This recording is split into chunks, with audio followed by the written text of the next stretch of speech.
விழுப்புரம் மாவட்டம் வானூரையொட்டியுள்ள அரசு உயர்நிலைப் பள்ளியில் 350க்கும் மேற்பட்ட மாணவ மாணவிகள் படித்து வருகிறார்கள்.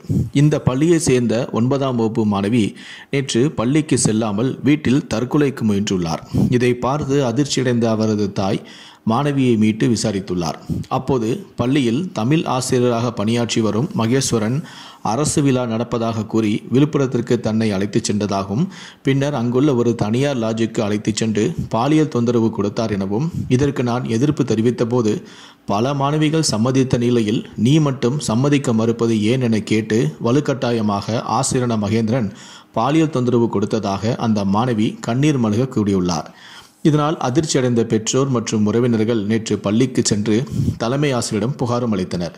இதே நேரத்தில் தமிழ் ஆசிரியரான மகேஸ்வரனால் பாதிக்கப்பட்ட 5 மாணவிகள் அடுத்தடுத்து பள்ளிக்கு வந்து ஒரே மாதிரியாக புகாரும் அளித்தனர். ஆத்திரமடைந்த மாணவிகளின் உறவினர்கள் தமிழ் ஆசிரியரான மகேஸ்வரனை சரமாரியாக தாக்கி வானூர் போலீஸ் நிலையத்தில் ஒப்படைத்தனர். போலீசார் நடத்திய விசாரணையில் விழுப்புரத்தை அடுத்த முண்டியம்பாக்கம் வாக்கூர் கிராமத்தை சேர்ந்த மகேஸ்வரன் கடந்த 2 ஆண்டுகளுக்கு முன்புதான் இந்த பள்ளியில் பணிக்கு சேர்ந்துள்ளார். இவரது மனைவியும் ஆசிரியராக பணியாற்றி வருகிறார். மாவட்ட அளவில் நடைபெறும் போட்டிகளில் பங்கேற்க மாணவிகளை மகேஸ்வரன் ஆர்வமுடன் அழைத்துச் சென்று வந்துள்ளார். அப்போது பல மாணவிகளுக்கு இவர் பாலியல் தொல்லை கொடுத்ததும் தெரிய வந்தது.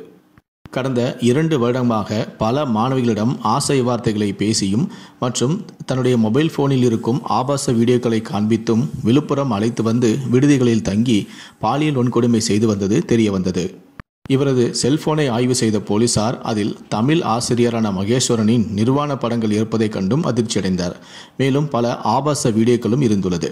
பல மாணவிகளிடம் இவர் இந்த ஆபாச வீடியோக்களை காட்டி இதுபோல் நாமும் செய்வோமா எனவும் கேட்டுள்ளார். இதையடுத்து மாணவிகளிடம் பாலியல் சீண்டலில் ஈடுபட்ட ஆசிரியரை போக்சோ சட்டத்தின் கீழ் வானூர் காவல்துறையினர் கைதும் செய்துள்ளனர். இந்த சம்பவமானது அந்த பகுதி மக்களிடையே பெரும் அதிர்ச்சியை ஏற்படுத்தி இருக்கிறது.